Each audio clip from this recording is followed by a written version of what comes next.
Good afternoon, Miss Angie. Good afternoon, ma'am. Okay, Miss Angie, can you tell me about yourself? I'm Angie Salinas, ma'am. Okay, I have few questions for you to answer, so let's start. Why do you want to work as a maid?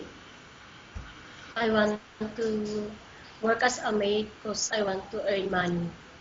Why you choose Malaysia when there is a lot of other country? For I know, ma'am, Malaysia is a friendly country. How are you qualified for this job? I am qualified for this job because I know I can manage how to clean the house.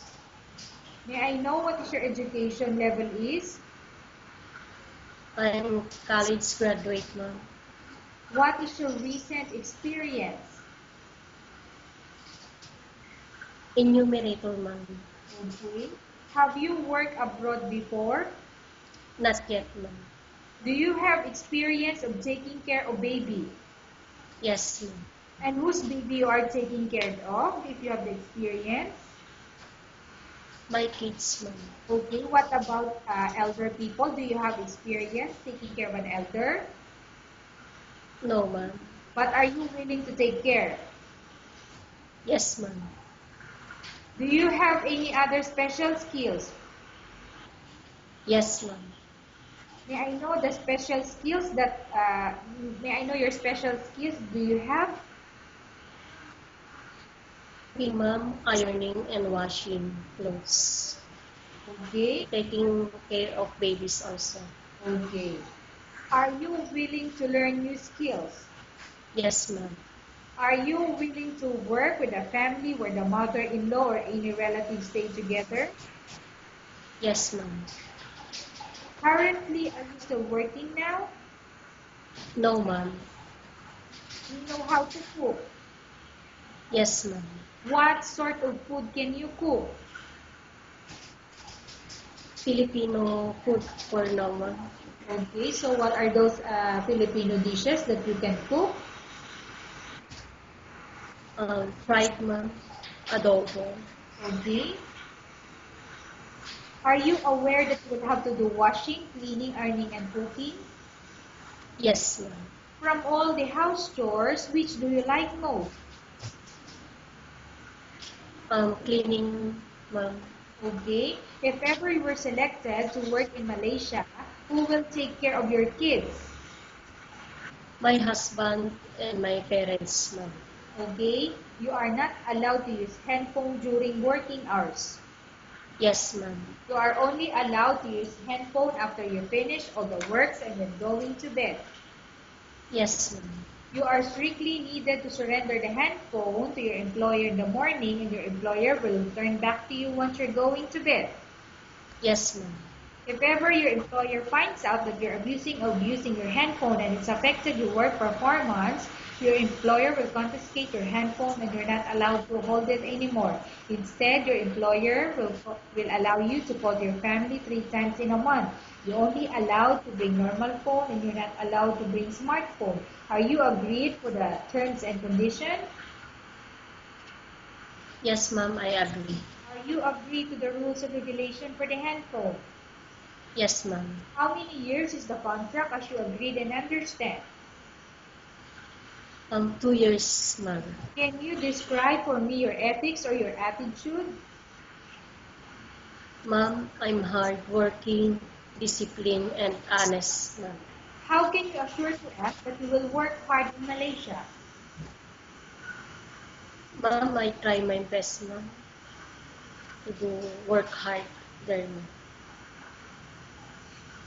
Can you promise not to use the telephone without the permission of your employer? Yes, ma'am. Can you promise not to put on makeup but to dress properly while work? Yes, ma'am, I promise. Can you promise not to invite friends and relatives without the consent of your employer? Yes, ma'am. Can you promise not to ask for advance salary from your employer under any circumstances? Yes, ma'am. Do you really understand of the rules and regulation of the agency? Yes, ma'am. Do you pay any placement fee for you to come to Malaysia to work as a maid? No, ma'am. Do you have any history of sickness, example breast cancer or any other illness? No, ma'am.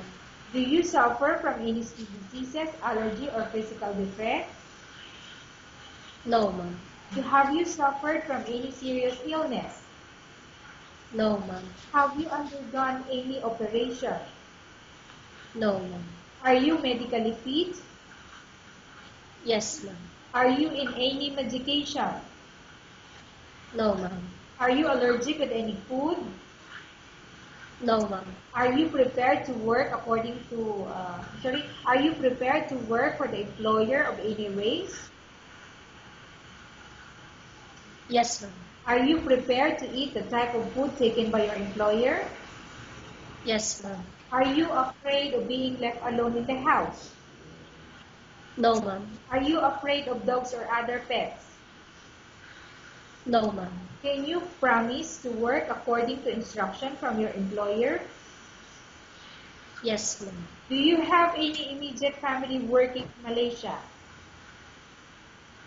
No, ma'am. Okay, Miss Angie, we have finished our question section. Let's go to case study. I have a case study for you and I want you to answer me truthfully. Upon arrival in Malaysia within 6 months, if ever any of your family members pass away, what will you do? Will you continue to work till finish your contract or you will go back? Ma'am, I continue my work, ma'am, and finish my contract. I will send only money for the 3 months. Tell us about yourself and why do you want to work in Malaysia as domestic helper? Ma'am, I'm hardworking and I want to go to Malaysia to earn money for the future of my kids and my family. Okay, Miss Angie, what do you want to tell to your employer who watching your video? Ma'am, sir, I am thank you in advance when I am luckily chosen. Okay, thank you very much, Miss Angie. We will update your agency if there's any selection made with the employer. Thank you, ma'am.